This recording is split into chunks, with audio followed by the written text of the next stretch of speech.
Professor Elvis NGOLE, former government minister, member of the Central Committee of the ruling Cameroon People's Democratic Movement, CPDM, political party, coordinator of the CPDM Academy and political scientist. Thank you for accepting to talk to us today. Thank you, Mr. Babala, for paying us a visit and organizing this conversation or this exchange. Our role is to interact with the public, enrich ourselves in the process, and acquire some education. After all, in an interactive process, everybody gets educated. So it's always a pleasure for me to play the role of pedagogue and at the same time Republican, so that I can learn from you, you can learn from me. Your audience, it's a wide audience, can learn from the question, can learn from my answer, and all of us will be better off as citizens of this great republic. Now, there have been a lot of debates, controversies, convergent and divergent opinions expressed here and there about the democratic state of Cameroon. You must have heard a lot of people saying that Cameroon is not a democratic state. Cameroon is, some have even gone as far as saying that Cameroon is a monarchy. Cameroon is an autocratic state. You are a political scientist. Tell us, is Cameroon a democratic state?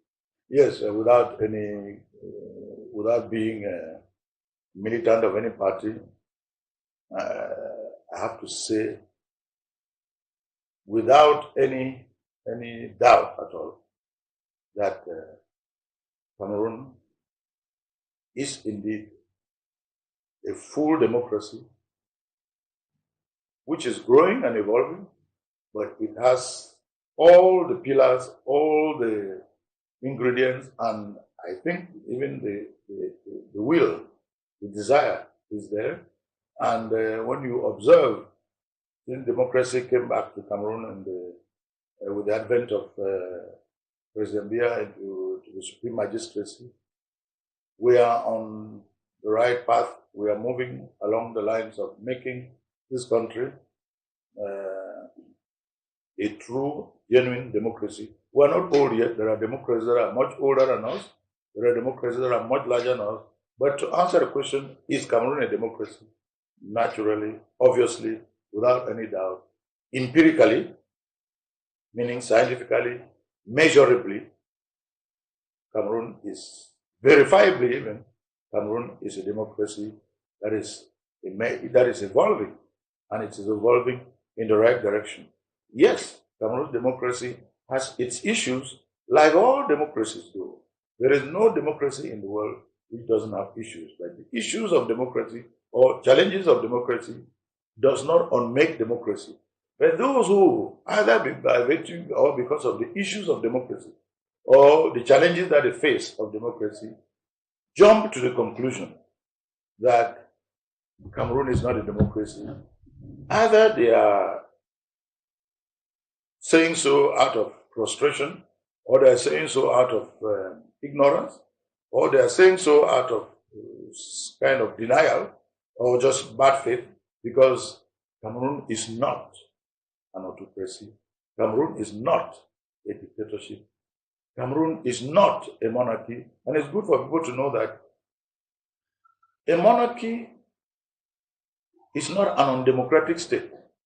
There are monarchies that are also democratic states. And examples of monarchies that are democratic states, I can give you many European monarchies are democratic states, including the one you know very well, the very old one.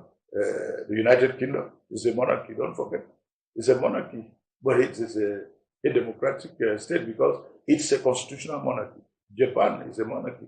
It's a constitutional monarchy. Thailand is a monarchy, but it's a constitutional monarchy. Yeah, you can name many, but Cameroon is a republic, not a monarchy. A monarchy is a type of political system in which he who governs, or the power to govern, is drawn from the blood lineage or from the family lineage. The people don't decide who governs in a monarchy. It is the decision as to who governs in a monarchy comes from the family or blood lineage of the original leader, and it continues all the line, generations after generation. But Cameroon is not that. In Cameroon, he who governs, no matter at what level, whatever level, is decided by the 30 million citizens of Cameroon in a free, fair, open, legal, constitutional election. And once that is the case, as it is in Cameroon, that is one of the pillars of democracy. It's a free, competitive, fair election based on freedom. Freedom to choose. You're going to tell us more about the pillars of democracy later in the program, but I wanted to respond to this. Those who think and suggest that Cameroon is in an autocratic or in a dictatorial system sustain that argument, substantiate that argument by highlighting what you have called the issues of democracy, notably issues like violation of human rights, issues like corruption, embezzlement, mismanagement of public funds, repression, and all of those things which we are seeing, of course, happening in Cameroon, with political parties always under some kind of repression over issues of public peace and things like that. So what is your response to such arguments?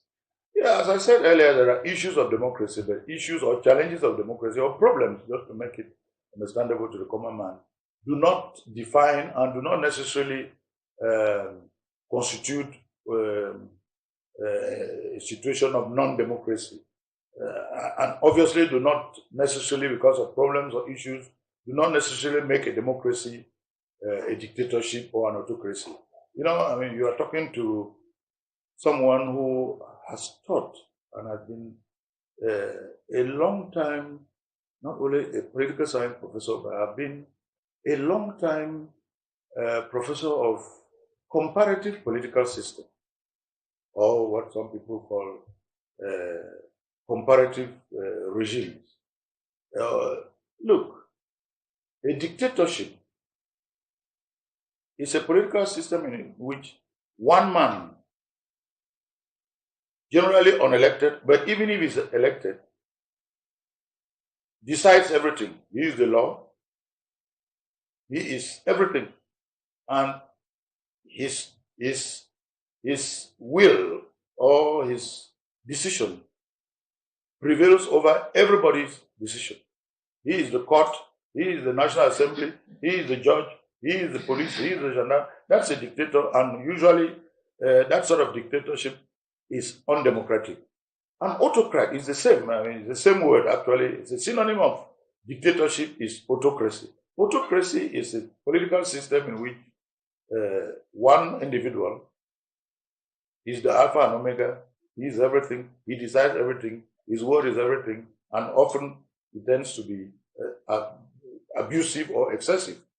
And Cameroon is none of those, because Cameroon is, on the contrary, not a dictatorship, not an autocracy, not a monarchy, because what I've just described does not prevail in Cameroon. What you have in Cameroon is a democracy that is referred to in political science as a democracy of the liberal variant, meaning a liberal democracy. A liberal democracy is the type of democracy in which the political system, meaning the republic or the state or the nation, if you want to use that word, because some people might have difficulty saying, what do I mean by political system?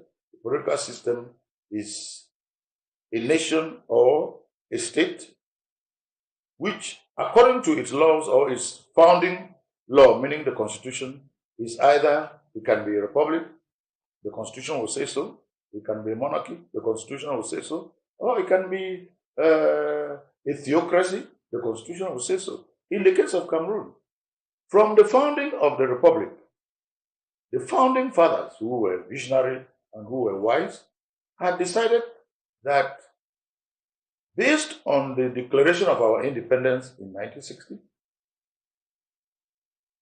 our people and our nation, called Cameroon,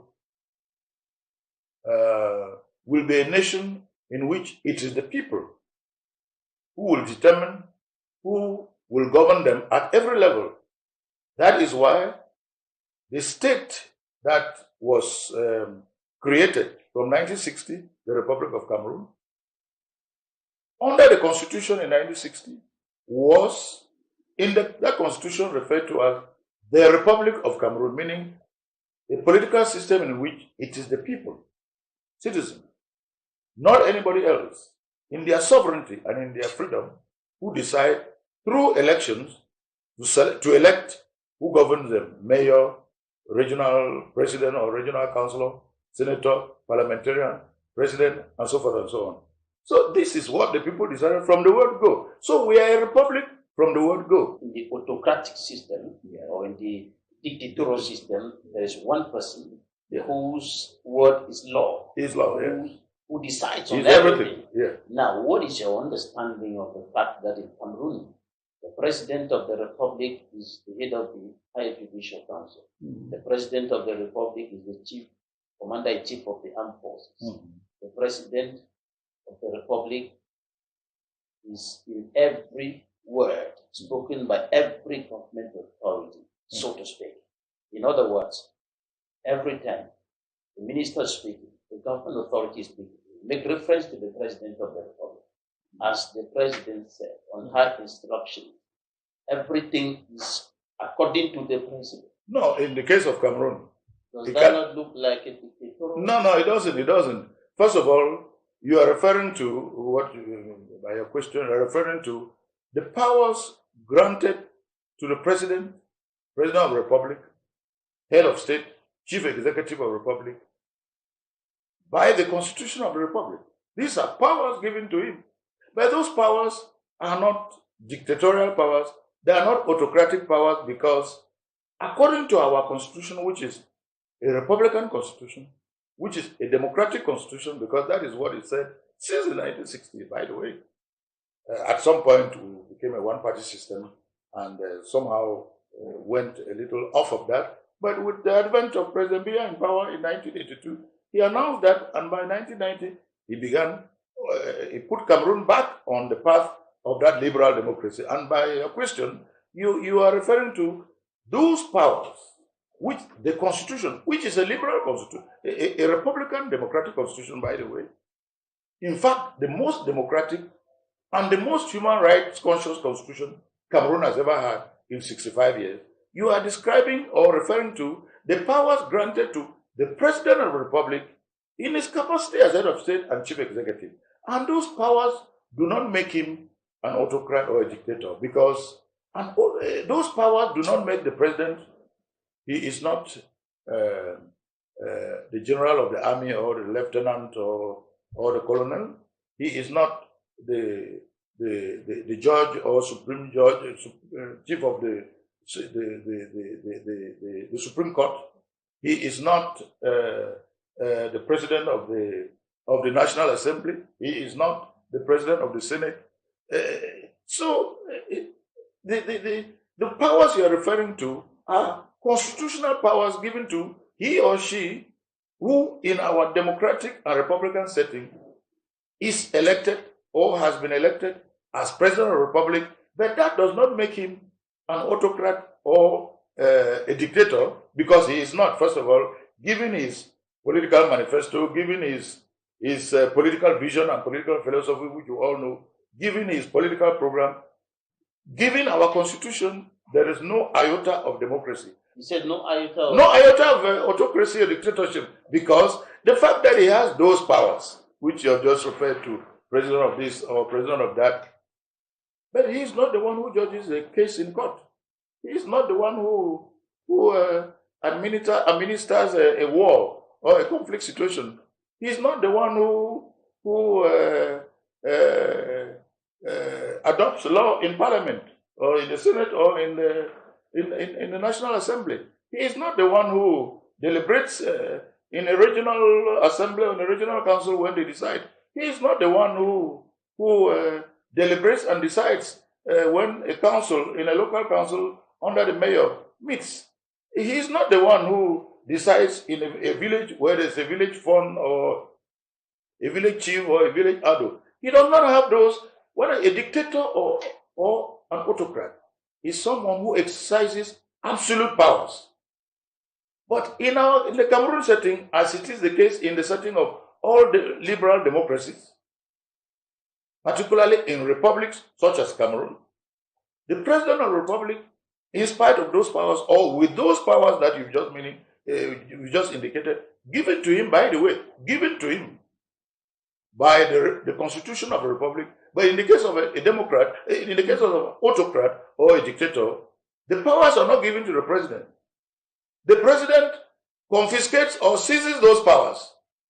That is the difference here. In the case of the powers that you just referred to, they are constitutional powers which are given to he or she who is president. And if he's not president, he doesn't have those powers. But those powers do not make him dictator or autocrat because he didn't seize them. We've been hearing narratives suggesting that the Constitution has been tailored to give dictatorial powers to the President of the Republic, so to speak, to give those powers that you're talking about, because they are constitutional. They are constitutional. He is the head of the Commander-in-Chief of the Armed Forces. He is constitutional. He is the head of the Judicial Council. All of those powers are constitutional. But now, the argument is that the Constitution has been tailored to give the President of the Republic a lot of powers that tend to make him a dictator. Well, you're using the word tend to. Influencing every decision, right down to the appointment of directors of state corporations, parastatals. Appointing powers, particularly in the presidential system, are appointing powers in many liberal democracies such as ours.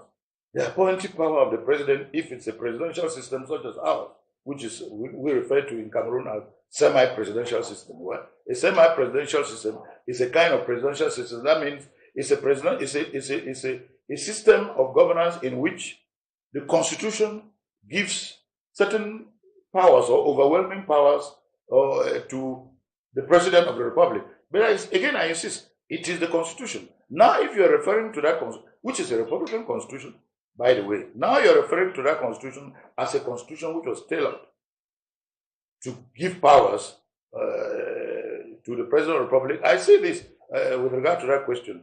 That Constitution, if you refer to it as tailored, it is only someone who doesn't know the history of constitutionalism or the history of constitutions in Cameroon. You know that Cameroon has had, since 1960, about 4 constitutions. 1960, 1961, 1972, and 1996. This is what Cameroonians should know. And of all these 4 constitutions, the most democratic, the most human rights conscious, the most freedom-oriented, which gives many liberties to civil society, to individuals, to social categories, is the 4th constitution, which is the 1996 Constitution. And that 1996 Constitution, as a republic, it is still the Constitution, a Republican Constitution, a democratic Constitution, where even the powers of the president are relative to many other powers. First, the president, as I just said, is called a semi-presidential, which means that some of the president's powers have been delegated to a head of government that we call the prime minister. In an autocracy, in a dictatorship, that does not exist. And in the constitution before, that did not exist. That tells you, that's the first thing. The second thing I want to tell about the 4th constitution, which is the 1996 constitution, is that that constitution gives, not only gives, has deliberately, purposefully created human rights institutions. As you know, there is a National Human Rights Commission, which was not the case in the previous constitution. That constitution recognizes the powers of the civil society. In previous constitutions, that was not the case. That means that constitution gives extensive powers to you and I, citizens, to take whoever you want to take to court, to seek justice wherever you want to go, to decide on an election day that you are not going to vote for X or Y, the president or not, you have those powers. That is how liberal, that is how human rights conscious, that is how freedom conscious the present constitution is, which is the fourth constitution of Cameroon. For anyone there to say that the constitution was tailored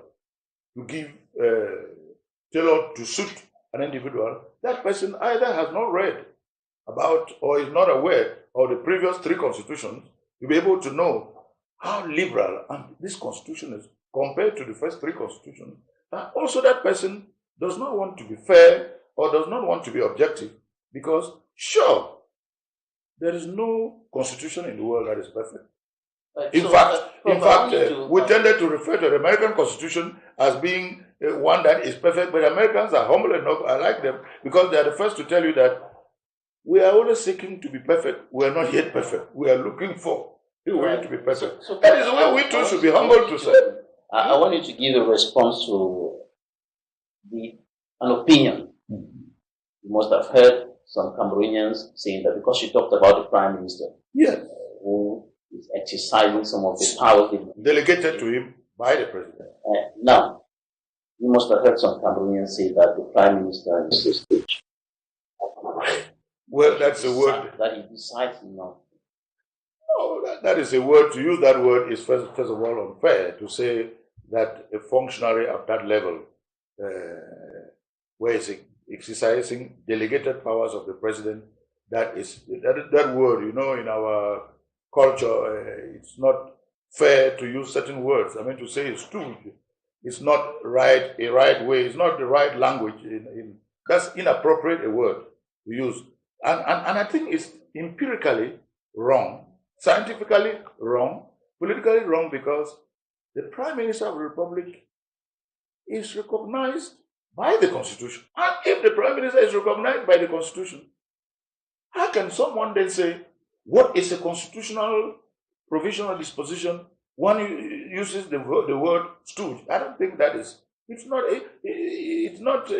I don't think it's fair, and I don't think it's correct to say so, because the Constitution is a fundamental law. It's a serious thing, and it's not just a constitution which is. It is the most democratic, the most republican, the most liberal constitution Cameroon has ever had, and many countries will see it that way.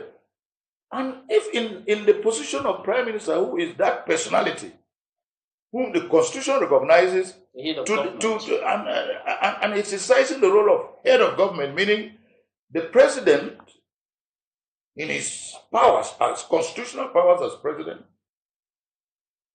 recognizes that the Constitution allows him to designate a Prime Minister and who will exercise the powers of head of government and Prime Minister.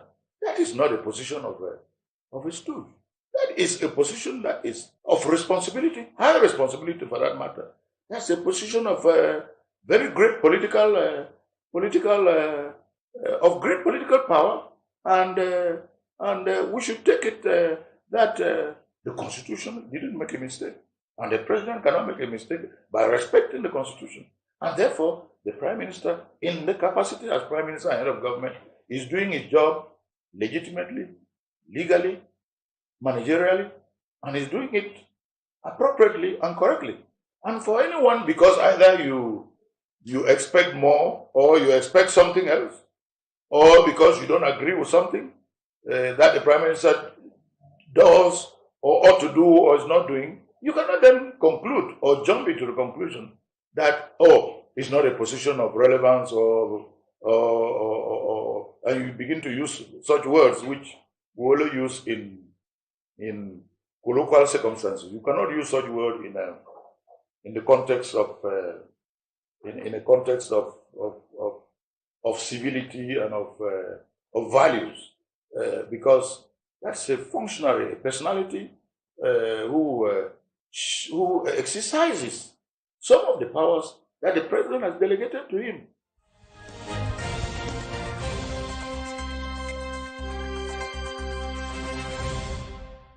The Horizon reports that international anti-corruption crusader Barrister Kerimuna said 2016 must be our year of moral rearmament. Cameroon Insider highlights President Paul Biya's commitments to improve on the living conditions of Cameroonians, as mentioned in his end-of-year address to the nation, December 31st, 2025.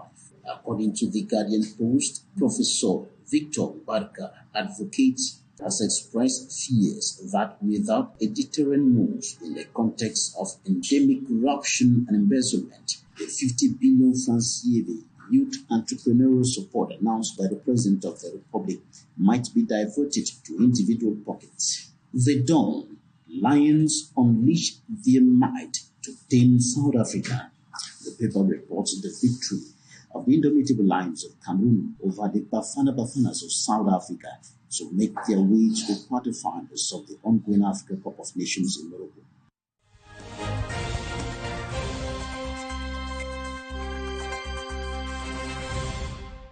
Take us through the pillars of the democratic state. That's very good. Democracy, by definition, as we teach in political science, and as we teach those who teach constitutional law, I'm sure say so also. But in political science, we teach democracy. If you want to use the American democracy, which is of Abraham Lincoln, or the Lincolnian definition, is democracy is a government of the people, by the people, for the people. That's that simple. Meaning, democracy is a government that belongs to the people, conceived by the people, it is for the people, and it is the people themselves who run it. It's a system of government where a people run democracy. Meaning, it's the people who decide about it. It's the people who decide on the laws. It is the people who decide on the institution. It's the people who decide on enforcing the law. It's the people who decide on everything.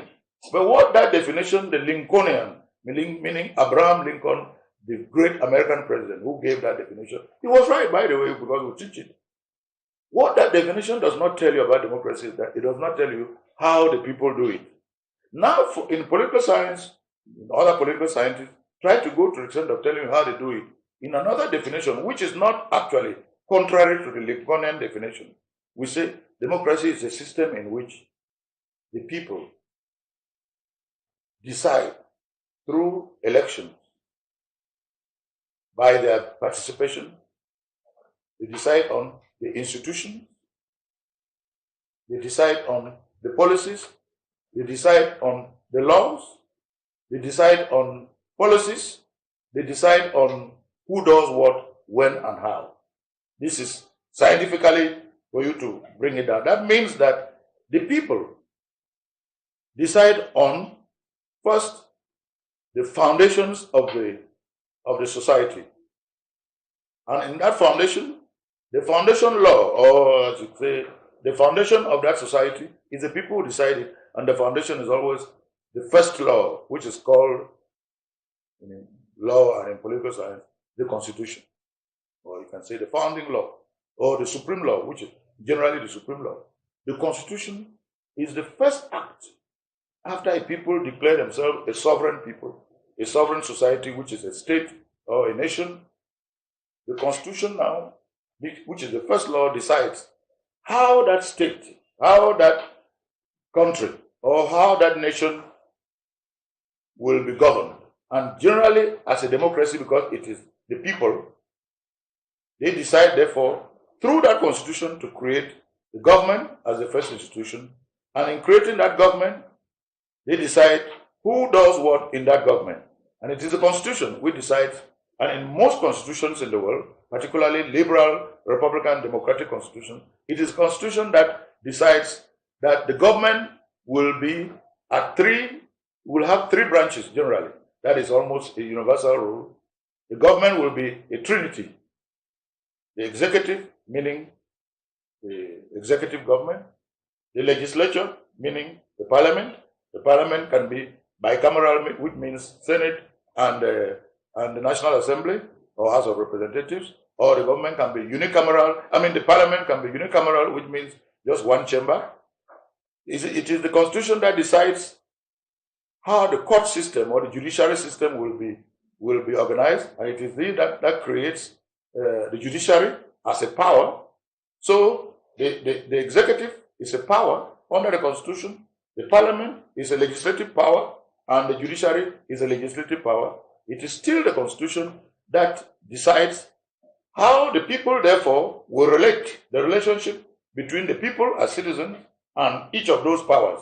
It is the Constitution that decides how the people, the ordinary citizens, will relate to the executive, meaning the president, the government, and the ministries, and so forth. It is the Constitution that decides how the people will relate to the Parliament, meaning who will become parliamentarian, who will become senator, who will become deputy. It is the Constitution that tells you how the citizens will relate to the judiciary, meaning the Supreme Court, and so forth and so on. It is the Constitution that says this. It is the Constitution also that creates other institutions that do different duties. For example, in our case, it's the Constitution that will tell you that create the Constitutional Council, create Higher Judicial Council, create this or create that. The Constitution does that, and the Constitution states how the people, therefore, will relate. In other words, it is the Constitution that decides how to elect those from the president,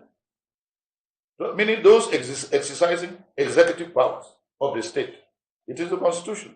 So it tells you that it is the people who on a particular day, on a particular date, will choose the candidates who will go for an election of the office of president.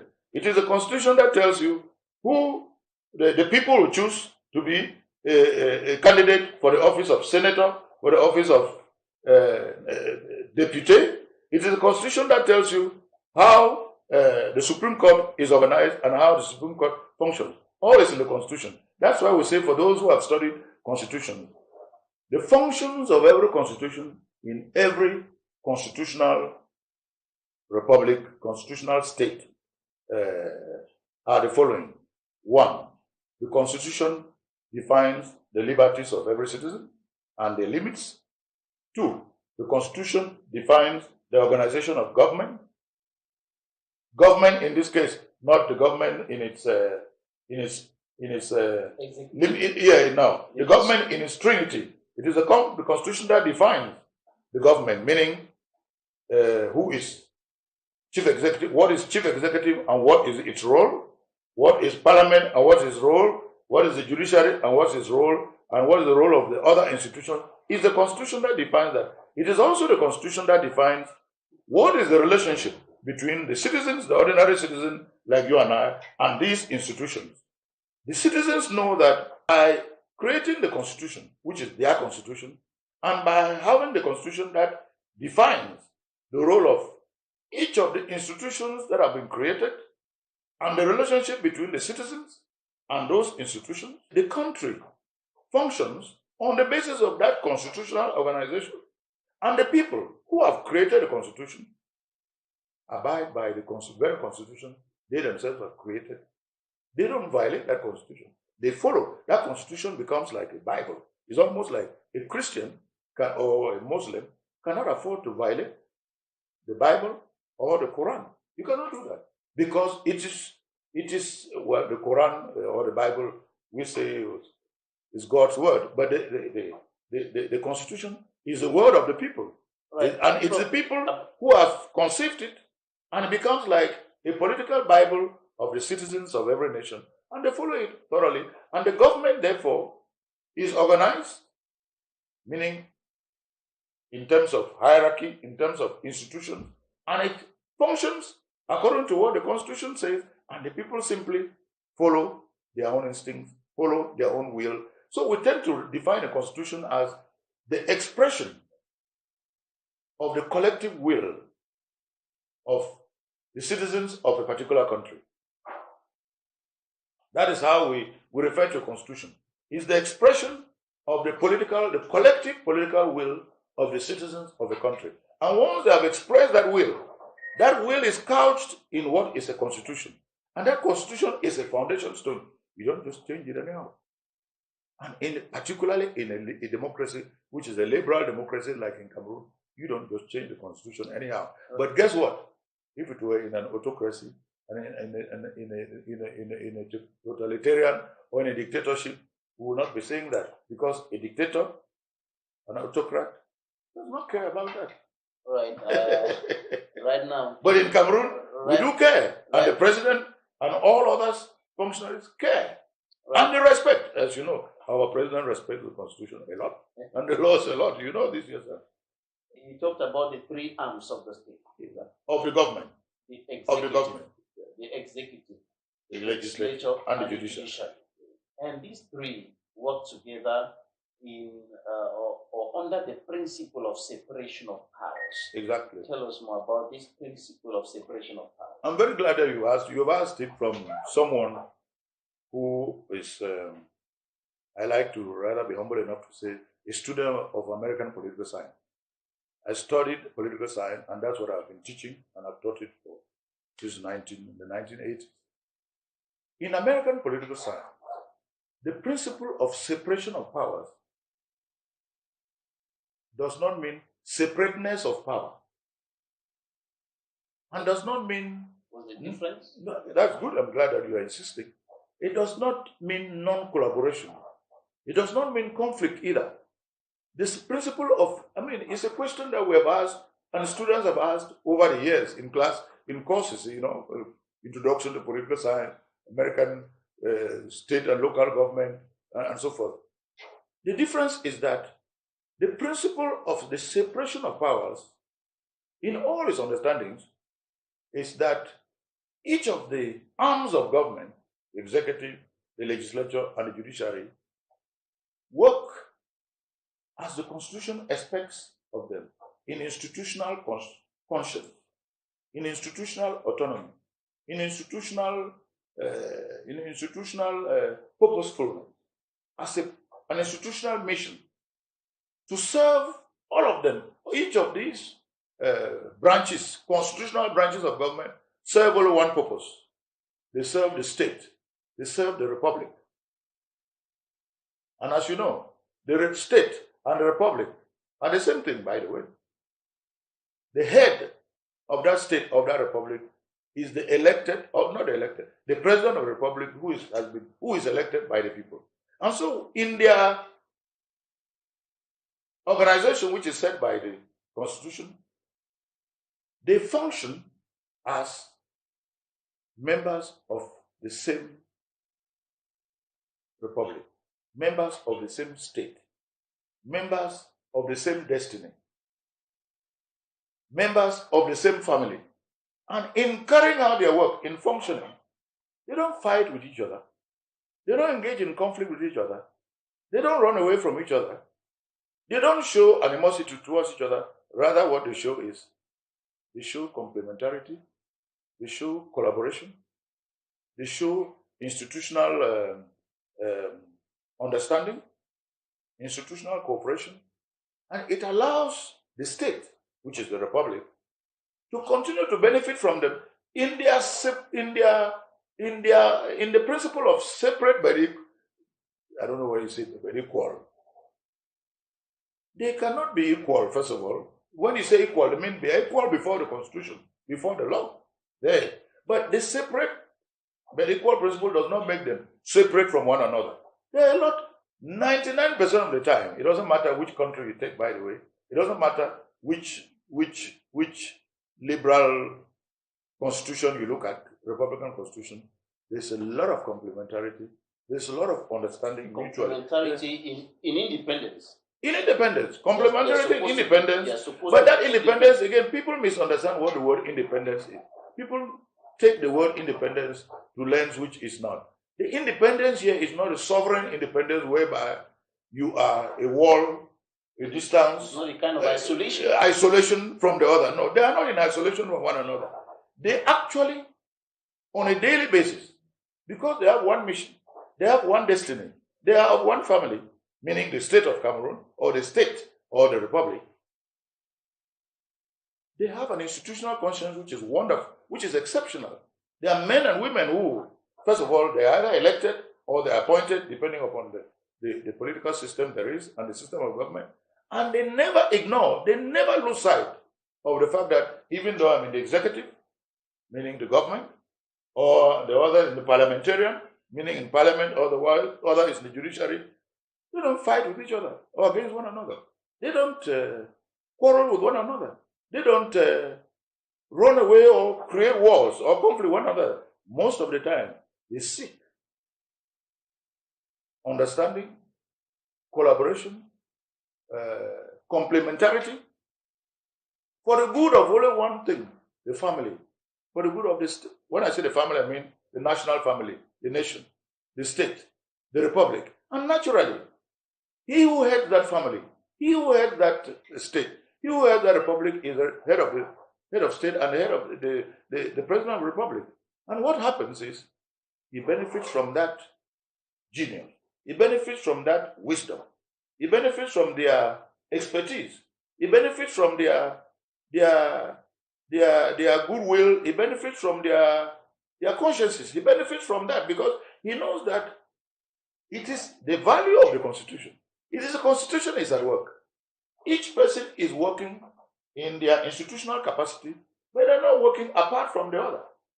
They're actually working knowledgeable, conscious of the fact that they have one destiny, one promise, one future, one nation, one republic, one state at which there is one head. And it is the people of the people of that republic, of that state, of that nation, who are their how shall we call them, shareholders, or they are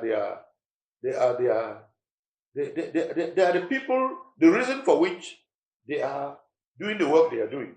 So 99% of the time, people tend to refer to the principle of separate but equal. In the American setting, that is used mostly in American setting, American political setting, or American political science, as if people who don't understand it will say, oh, they're supposed to be independent. They're supposed to be equal, as if and they're supposed to even be sovereign. Not influenced by the one. Or they're not influenced by the other. They're not supposed to be influenced by the other. But understanding is not influence. Complementarity is not influence. You give us an collaboration is not influence. Working in collegiality is not influence. Because you have one mission, you have one destiny, you have one future, you have one head, you have one nation.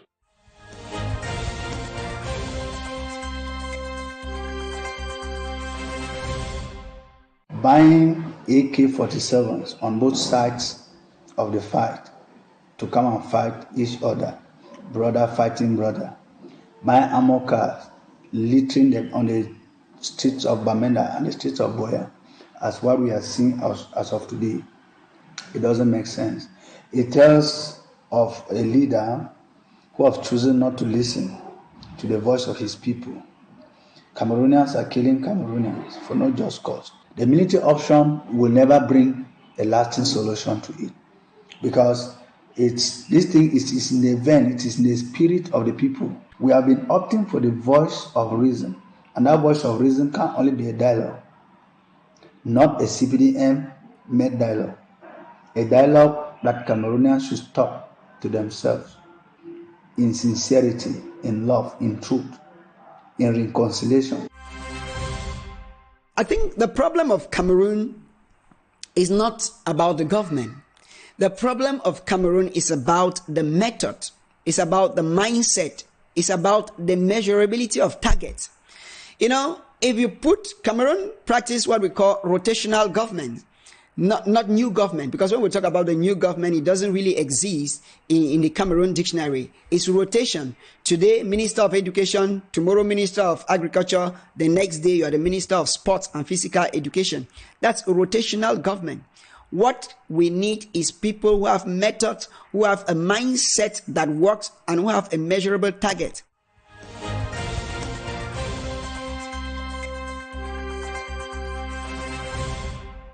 Give us an understanding of the human rights pillar of the democratic state. You started talking about the Constitution. Yeah. The Constitution is the mother law. Yes. You have other laws like the Criminal Procedure Code, the Penal Code. You have international legal instruments like the Universal Declaration of Human Rights, the African Charter on Human and People's Rights, the International Covenant on Civil and Political Rights, and many other international legal instruments duly signed and ratified by Cameroon. Give us an understanding of this important component of democratic practice, which has to do with the respect of human rights. Right. Yes. Civil and political rights. Exactly. In our democratic practice on a daily basis, because democracy is a living behavior, a living comportment of the citizen, based on or flowing from the fact that they are sovereign, they are a free people, and their constitution that they have put in place recognizes that, and they are following that constitution and flowing from that constitution on their daily basis, given the institutions that the constitution itself has created, one of which, or such as we said, the executive government, the legislative government, the judiciary government, the judicial branches of power, the commissions such as, let's say, Human Rights Commission, Constitutional Council, and others. The people, in their daily basis, relate to these institutions, and in this case, as you've asked the question, the human rights area. Because you have a constitution which is very human rights conscious. The Constitution of Cameroon, meaning the fourth constitution, when I say, because we have had other constitutions, 3 before. The fourth constitution, which is the 1996 constitution, which is the current constitution, as I said earlier, is the most human rights conscious constitution Cameroon has ever had in 65 years. It's so human rights conscious that there is a human rights commission, National Human Rights Commission in Cameroon, which has men and women who are experts, men and women of caliber, men and women of conscience, and men and women who are patriotic. They work in their consciences, their expert consciences, their national conscience, their patriotic conscience, and every time they meet, they ensure that the human rights of Cameroonians are protected. And guess what? There is no army, there is no police. The president, not even the judicial power, or the executive, or the parliamentary, legislative power, can tell them not to do that. Because the Constitution recognizes that.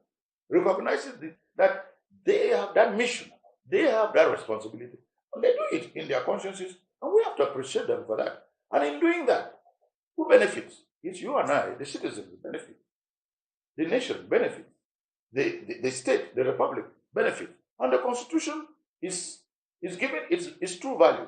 And because of the human rights consciousness of the Constitution and the institutions that have been created, such as the Human Rights Commission, even the other institutions that have been created under the Constitution become human rights conscious. The Parliament is human rights conscious with its legislative power. The executive, meaning the executive government, is conscious, headed by the president. The president is the chief executive. The ministers, everybody, they're conscious of human rights. Of course, the judiciary, they implement, they apply, they enforce, they dispense the law every day. That is their business, and they are men and women of caliber and of great expertise. The Constitutional Council does same in matters of elections and referenda. And because of the human rights conscious value of the Constitution, the citizens of Cameroon, conscious of the fact that the Constitution gives them, their human rights, a lot of value. If you notice that, I don't have to be the one to teach you or to remind you about that. Watch in the streets of Cameroon. Cameroonians are very conscious of their human rights, and they tend to want to exercise it a lot. And guess what? Cameroonians understand that, hey, if anyone jokes with their human rights, they can walk up to the judiciary and see someone to court. They can go to the Human Rights Commission and complain. Cameroonians do this, and they do it very readily. I'm sure you know this. And because of that, that makes people feel more freer. It makes people feel very conscious of their dignity as persons and as human beings. And guess what? The President of the Republic, who is the head of state and the chief executive, promotes the human rights in his policies, in his manifesto, in his political program. In fact, I like to tell people, as a student of his political philosophy, he expounds this all the time. There is no speech, there is no political discourse that the president makes without ensuring a paragraph on the value of the human rights of his citizens, his co-citizens. He always makes sure that is the case. And so I wanted to say that there are those, for example, and it's of course I can say, who, for one reason or the other, get into trouble with the law. And when they get into trouble with the law, I'm not saying that they are bad people or they are wrong, but for whatever reason, they get into trouble with the law. And when anyone, any citizen, it doesn't matter. In fact, I shouldn't say it doesn't matter. In all liberal democracies, with liberal constitutions such as Cameroon, when a citizen, any citizen, it doesn't matter who, because there's no citizen above the constitution in a liberal democracy. When any citizen gets into trouble with the law, guess what? The institutions in place do their job. They apply the law. They implement the law. And they apply the law and implement the law the way they understand it in their expertise, in their institutional consciousness. They apply it. And the tendency is that for those citizens who in their problems with the law are found guilty or they are found culpable, naturally they're not happy. Naturally they get frustrated. And naturally they criticize. And the tendency is that such citizens who are so frustrated or who have been found culpable, and in their frustrations and in their anger or in their unhappiness, then to jump to such, I don't want to say cheap, but such conclusions that, oh, there is no justice, oh, there is no human right. Well, they are free to do so, but they are not necessarily right. Because in all liberal democracies, and you can quote anyone, there's no exception. People always, at a certain time, fall foul of the law. And when they fall foul of the law, the tendency is that the institutions charged with the enforcement of the law will do their job. They will apply the law, they will implement the law. And when the law is implemented or is applied, sometimes it favors you, depending upon the interpretation or the verdict of those who are responsible for that. Or sometimes it doesn't favor you. But when it doesn't favor you, there's always room. Because we live in a liberal democracy and the constitution is a human rights conscious democracy. There is always room. You can always appeal to the next level. You can keep on doing it. You can always appeal all the way to the Supreme Court, by the way. You can do that. You can even, because you made reference to that, you may even, in case you think you are not satisfied with the highest court of the land, which is our Supreme Court. Go to the international. You can, because our constitution permits for the citizen to be able to have such liberty. Right. That is how human rights conscious our constitution is. It allows you. In the practical dimension, Prof, yeah. You talked about implementation. Yeah. In that perspective, when you look at the fact that in Cameroon, human rights violations have become almost the order of the day, normal thing that happens every now and then. Truck drivers were taken to the streets, blocking traffic, they can gun down over police harassment, and then their trucks being cast off the road and destroyed. A lot of these things happening everywhere. And then you have also issues about, I know you would definitely not agree with those who say that in reality there is only one arm of government in Cameroon, the executive, that is said to have swallowed the legislature with an oppressed majority, the ruling party, the judiciary, that seems to be under influence, that seems to be under what some have qualified as the yoke of the executive, even the Minister of Justice, sometime like this year or last year, raising concerns about influence peddling and judges having issues doing their job as they ought to do. And when you look at all of these, I'm taking us back to where we started. And you comfortably say that all these pillars that you just explained, these pillars of democracy. Is that the reality? Is that what is happening? Yeah, I mean, it's unfortunate that there are some, I guess, some citizens or some groups that will, out of either frustration, out of denial or bad faith or something, or because they want to play to the gallery, jump to the conclusion and make the case that because there was an abuse here and there, or because someone did not get what they consider to be justice on their side, therefore they conclude that there is no democracy, or they conclude that there's only one, as you say, there's only one authority, or there's only one power or something. No, all that is wrong. That is, people who do that are people who either they are engaged into, out of frustration, they become victims of their own frustration, or they want to mislead others. The Constitution has not changed. It's the same Constitution. And the Constitution in no way tells you that that there's only one authority, there's only one power. It doesn't say that. And there is so much freedom, and there's so much human rights consciousness that even he or she who makes that sort of cheap or that sort of very incorrect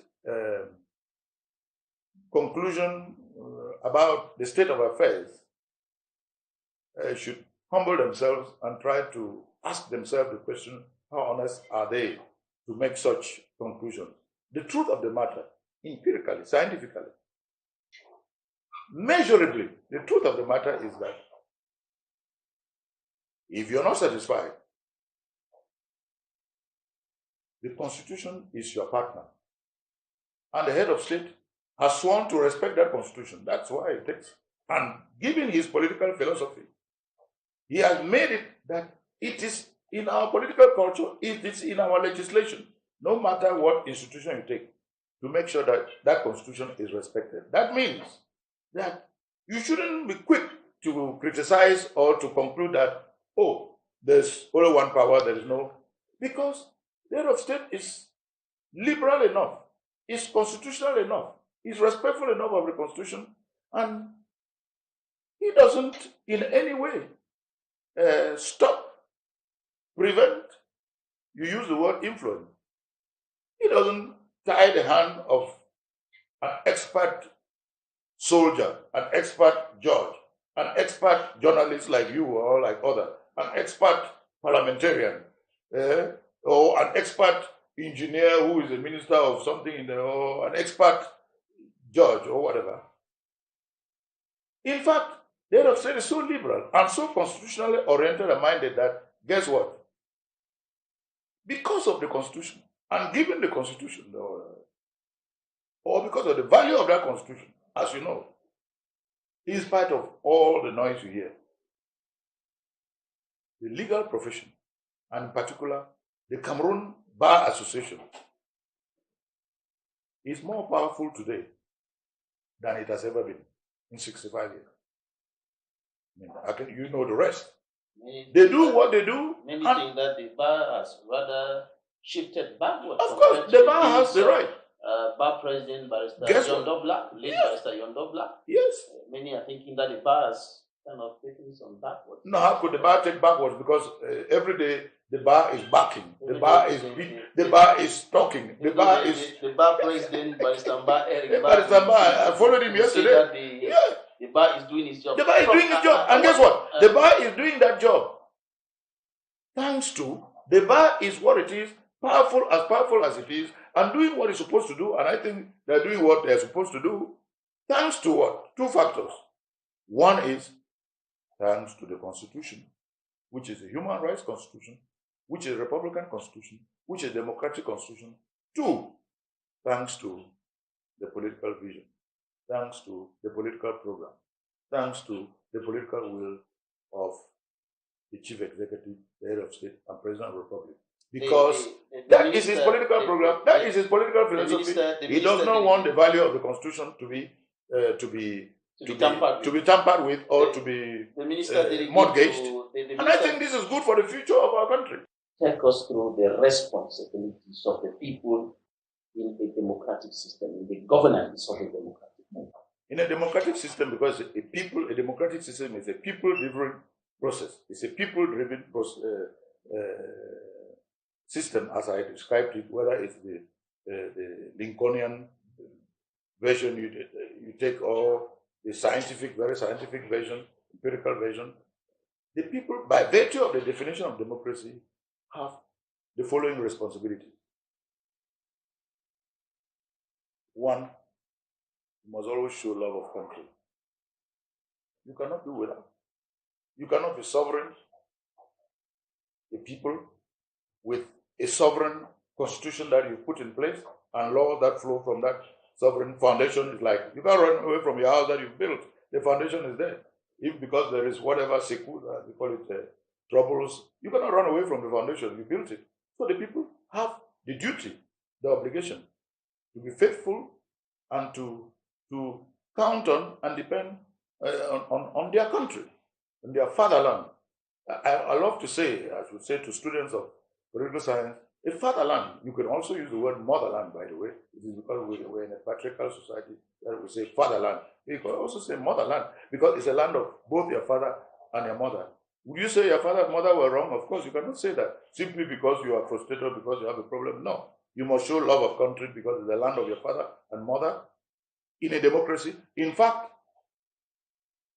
in a non-democracy, meaning in a totalitarian state or in a dictatorship, which we are not,